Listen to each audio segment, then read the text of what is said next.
Hello students,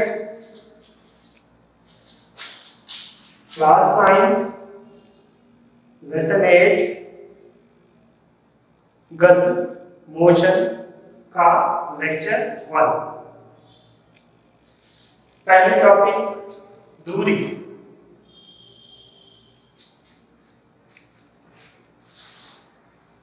distance एक बड़ा ही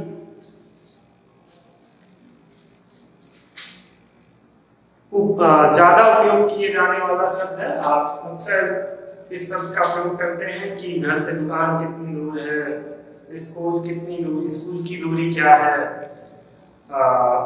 एक जिले से दूसरे जिले की दूरी क्या है।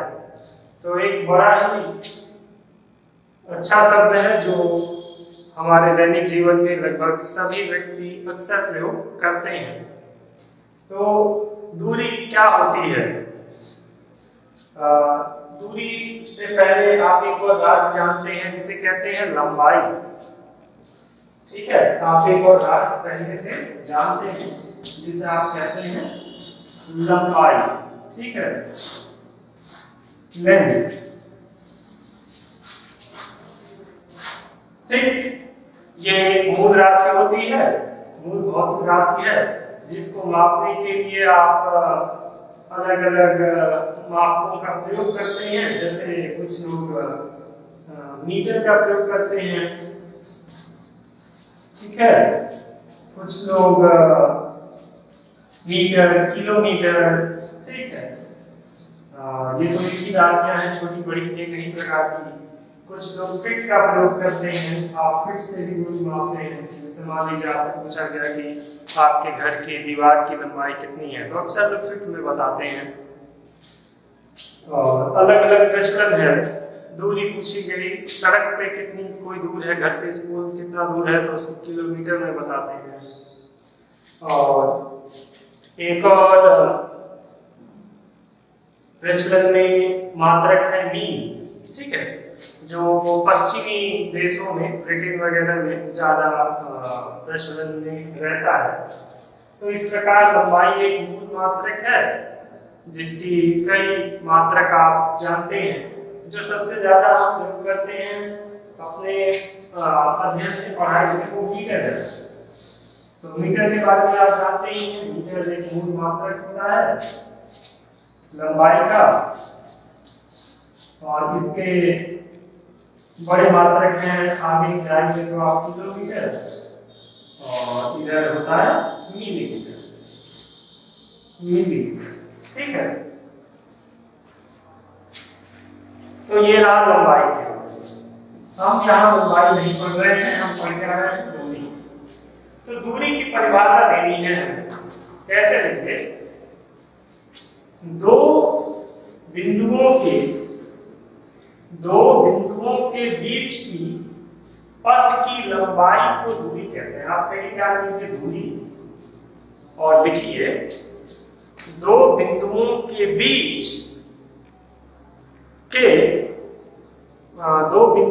बीच की पथ की लंबाई को दूरी कहते हैं। ठीक है, यदि मैं तेज बोल रहा हूं तो आप क्या लिखना बंद कर दीजिए। यदि मैं तेज बोल रहा हूं तो आप क्या करेंगे?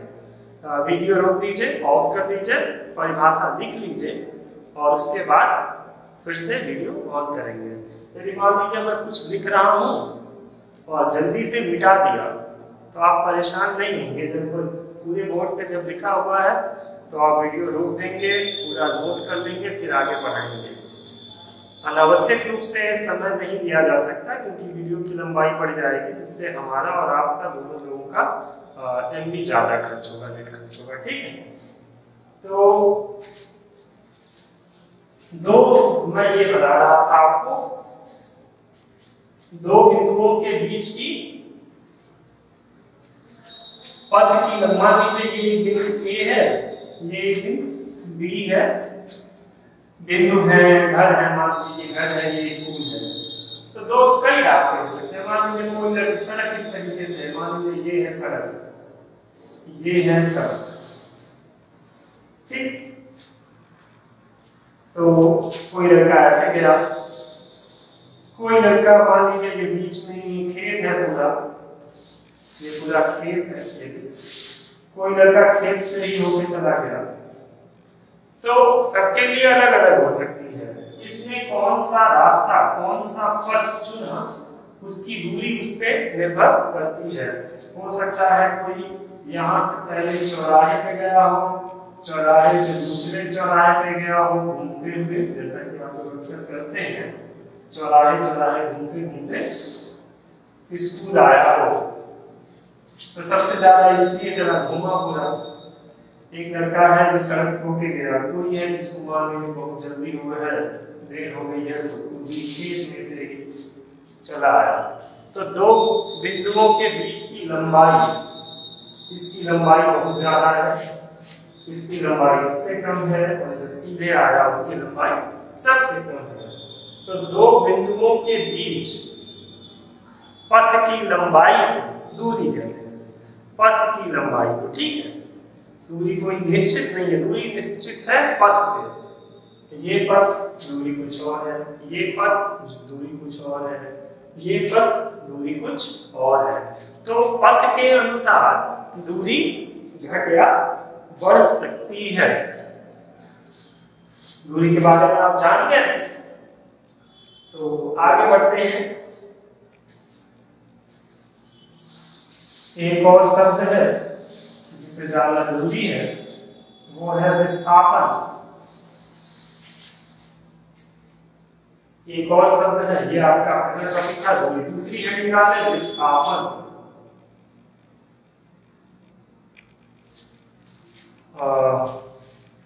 दूरी का मात्रक लिख लीजिए, उससे पहले दूरी का मात्रक लिख लीजिए। दूरी का मात्रक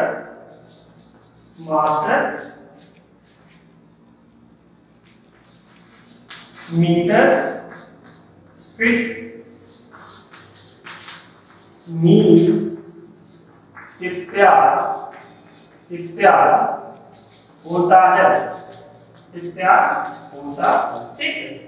लिख दिया आपने। अब दूसरी हेडिंग आप डाल दीजिए, क्या दूसरी हेडिंग विस्थापन। दूसरी हेडिंग है विस्थापन।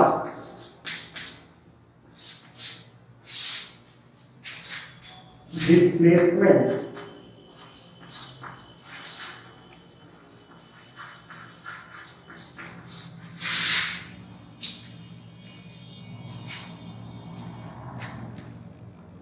पहले थी दूरी और दूसरी क्या है, विस्थापन।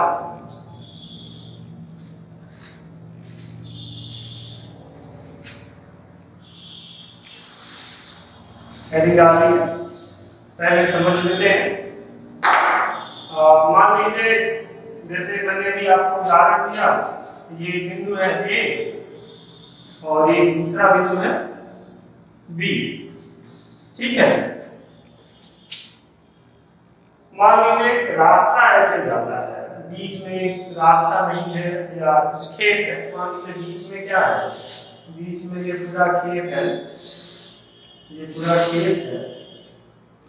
तो मान लीजिए रास्ता ऐसे जाता है,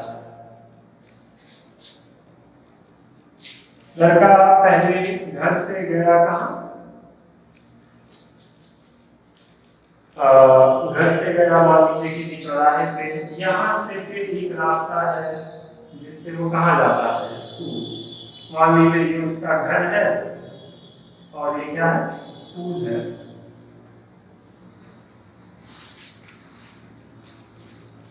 मान लीजिए तो उसको जाना था ए से बी, लेकिन वो कहाँ गया, सीधे रास्ता नहीं है, तो वो पहले किसी बिंदु सी पे गया, ए से सी, फिर सी से बी, ठीक। मान लीजिए ये दूरी है 3 किलोमीटर और यहां से यहां तक की दूरी है 5 किलोमीटर, ठीक। तो कितना दूर चला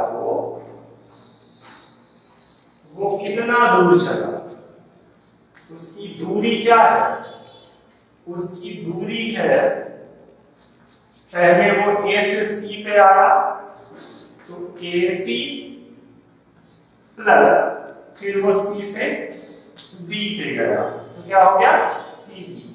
तो दूरी कितनी है ए सी कितना है 3 किलोमीटर प्लस और सी बी कितना है 5 किलोमीटर। तो 3 किलोमीटर प्लस 5 किलोमीटर 8 किलोमीटर। तो कितनी दूरी तय किया उसने 8 किलोमीटर। लेकिन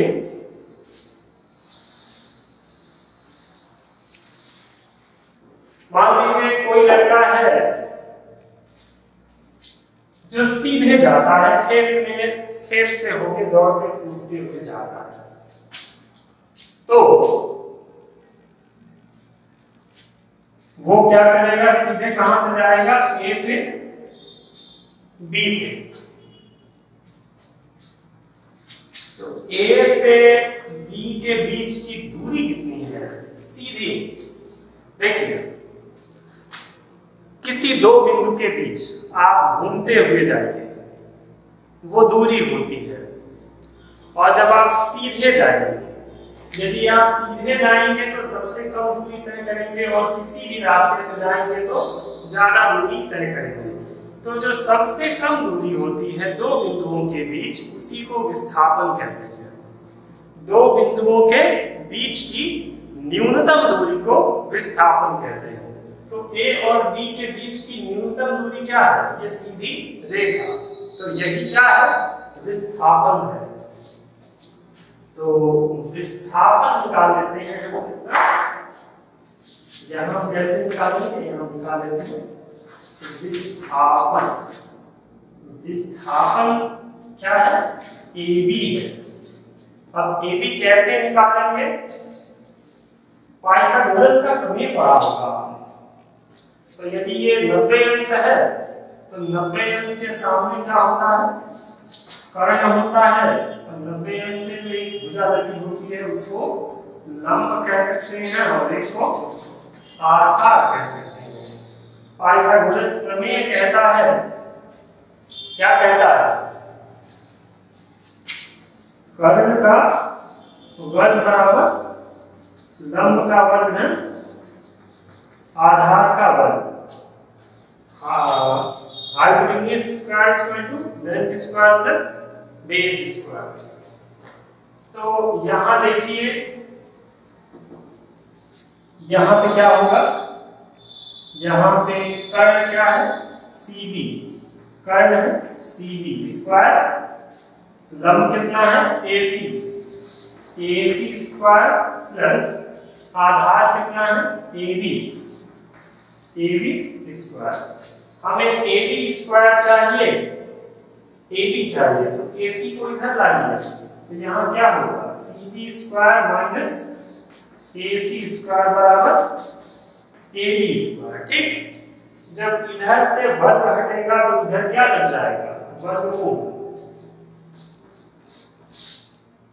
वर्ग हमने यहां से हटाया तो AB बराबर क्या होगा CB square minus AC square. तो देखिए जरा CB का मान कितना है CB का मान है 5 का स्क्वायर और AC का मान कितना है 3 स्क्वायर। ठीक है अच्छे से देखिए जरा जगह कम पड़ रही है तो इसे मिटा देते हैं इतना याद रहने दीजिए। यहां से देखिए ठीक है बच्चों यहां से जगह कम नहीं पड़ेगी। तो यहां आया CB square minus AC square. CB की वैल्यू है 5 किलोमीटर स्क्वायर माइनस AC की वैल्यू कितनी है 3 किलोमीटर स्क्वायर। अब देखिए 5 किलोमीटर 5 का वर्ग कितना होता है 25 किलोमीटर का भी स्क्वायर हो जाएगा माइनस 3 का स्क्वायर कितना होता है 9 किलोमीटर स्क्वायर। अब 25 किलोमीटर स्क्वायर में से 9 किलोमीटर स्क्वायर घटेगा तो कितना है? 16 किलोमीटर स्क्वायर। ठीक, 16 को आप बाहर करेंगे, 16 का वर्गमूल 4 गुणे 4 कितना आएगा? 4 किलोमीटर। अरे इसको 4 का वर्ग लिखेंगे तो 1 4 आएगा, 2 किलोमीटर है तो उसके बदले 1 किलोमीटर बाहर आएगा। प्लस माइनस जब आप वर्ग से बाहर करते हैं, जैसे कि आपसे पूछा जाए कि कटनी में 4 का वर्गमूल कितना होगा, तो क्या होता है? Plus minus 2। लेकिन यहाँ हम प्लस माइनस 4 नहीं लिखते। क्यों? क्योंकि दूरी है और दूरी कभी ऋणात्मक नहीं हो सकती, इसीलिए प्लस 4। तो ये देखिए हमारा विस्थापन कितना आ गया? हमारा विस्थापन आ गया 4 किलोमीटर। तो इस प्रकार आप देख रहे हैं कि A से B तक जाने के लिए जो दूरी है, A से B की दूरी है वो कितनी है? 8 किलोमीटर। और A से B के बीच का जो विस्थापन है वो कितना है? 4 किलोमीटर। तो ये अंतर होता है दूरी और विस्थापन में। दूरी का भी मात्रक मीटर या किलोमीटर, विस्थापन का भी मात्रक मीटर या किलोमीटर। लेकिन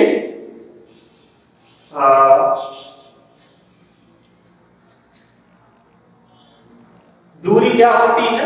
दो बिंदुओं के बीच चले गई पथ की लंबाई को दूरी कहते हैं, जबकि विस्थापन क्या होता है? दो बिंदुओं के बीच की न्यूनतम दूरी को विस्थापन कहते हैं। तो हेडिंग डाल लीजिए विस्थापन और उसमें लिखिए दो बिंदुओं के बीच की न्यूनतम दूरी को विस्थापन कहते हैं।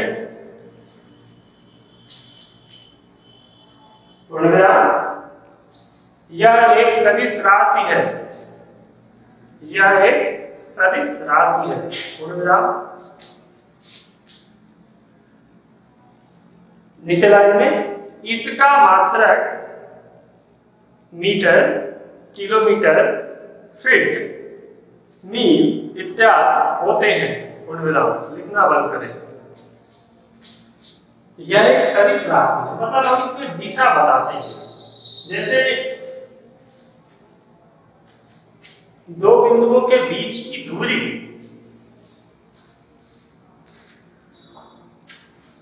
आपको बताते हैं, इसे मिटा देता हूं। यदि आप लिखना चाहें तो ये उदाहरण, ये चित्र बना के आप लिख सकते हैं। वैसे मैं इसमें एक नोट दूंगा आपको, तो मैं मिटा देता हूं। आपको लिखना हो तो वहीं से वीडियो रोक लीजिए और लिख लिया कीजिए।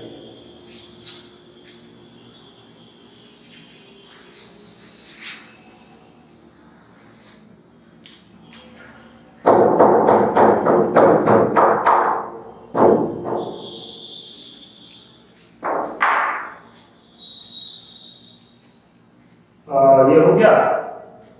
देखिए मान लीजिए ये हमारे दो बिंदु थे ए और बी। मान लीजिए एक रास्ता ऐसा था, ये 4 किलोमीटर, ये 3 किलोमीटर और ये 5 किलोमीटर। ठीक, ये ए, बी और सी। ठीक, अब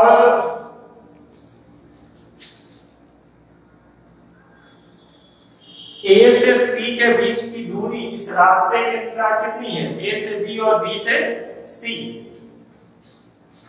कितनी है? A B plus B C. तो कितना हुआ? 3 kilometre plus 5 kilometre equal to 8 kilometre. यदि रास्ता यही है ए से बी जाएगा, बी से सी जाएगा। तो ए से सी के बीच की दूरी ये क्या है, ए से सी के बीच की दूरी कितनी है, 8 किलोमीटर। और मान लीजिए वो सी से जाकर फिर ए पे आ रहा है, पहले ए से सी पे गया फिर सी से ए पे आ रहा है, तो क्या लिखेंगे, सी से ए के बीच दूरी क्या होगा, 5 किलोमीटर प्लस 3 किलोमीटर बराबर 8 किलोमीटर। तो जब ए से सी पे जा रहा है A B plus B C, और जब सी से ए पे आ रहा है तो सी बी प्लस बी ए। दूरी बदल नहीं रही है, तब भी 8 किलोमीटर है और अब भी 8 किलोमीटर है, यानी दिशा के बदलने से दूरी नहीं बदलती। तो दूरी क्या है, अदिश राशि है, इस पे दिशा का प्रभाव नहीं होता, जबकि विस्थापन में अंतर है। ठीक है, यदि आप AC लिखते हैं तो स्पष्ट है कि आप A से C की ओर जा रहे हैं, और मान लीजिए ये आपका अक्ष है, ये आपका अक्ष है, एक चीज बताता हूं आपको।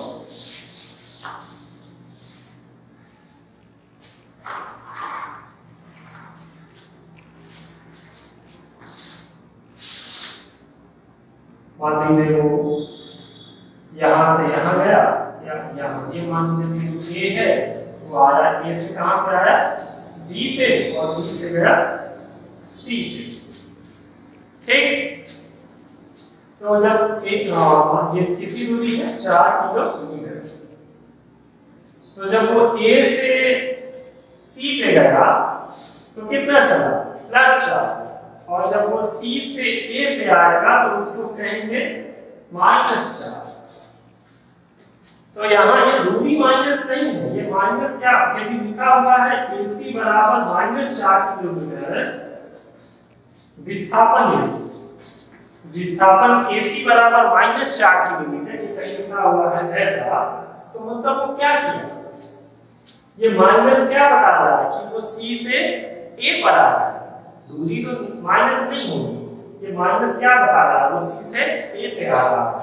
वही लिखा हो विस्थापन AC बराबर 4 किलोमीटर प्लस 4 किलोमीटर, तो मतलब कहां से गया, A से C पे गया, और वही विस्थापन AC बराबर -4 किलोमीटर, मतलब वो C से A पर आया।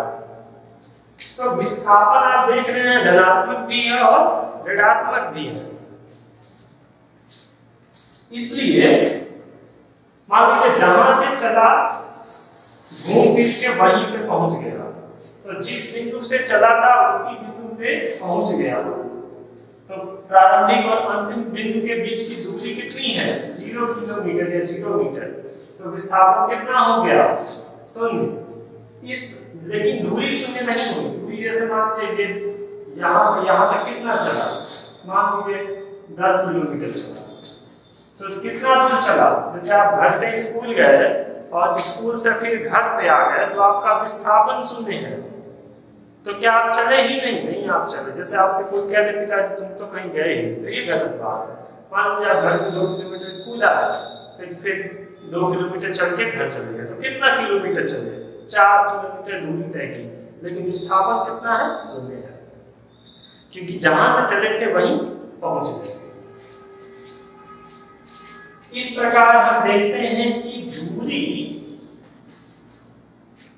दो बिंदु के बीच की दूरी, यदि दोनों बिंदु A समान नहीं है, दो बिंदु के बीच की दूरी A और B,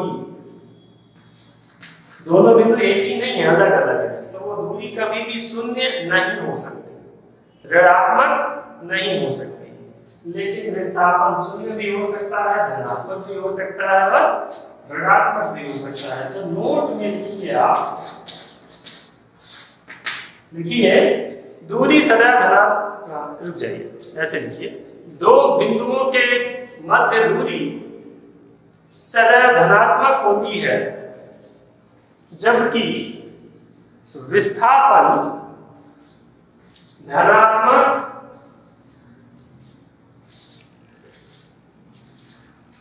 अथवा ऋणात्मक भी हो सकता है।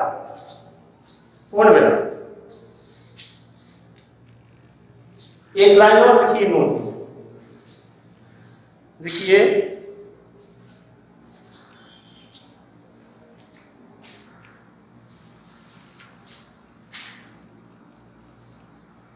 किसी बिंदु से चलकर पुनः उसी बिंदु पर पहुंच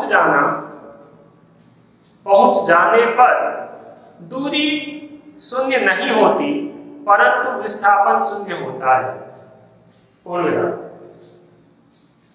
इस लेक्चर में हमने देखा दूरी और विस्थापन के बारे में। अगले लेक्चर में हम गति को डिस्कस करेंगे।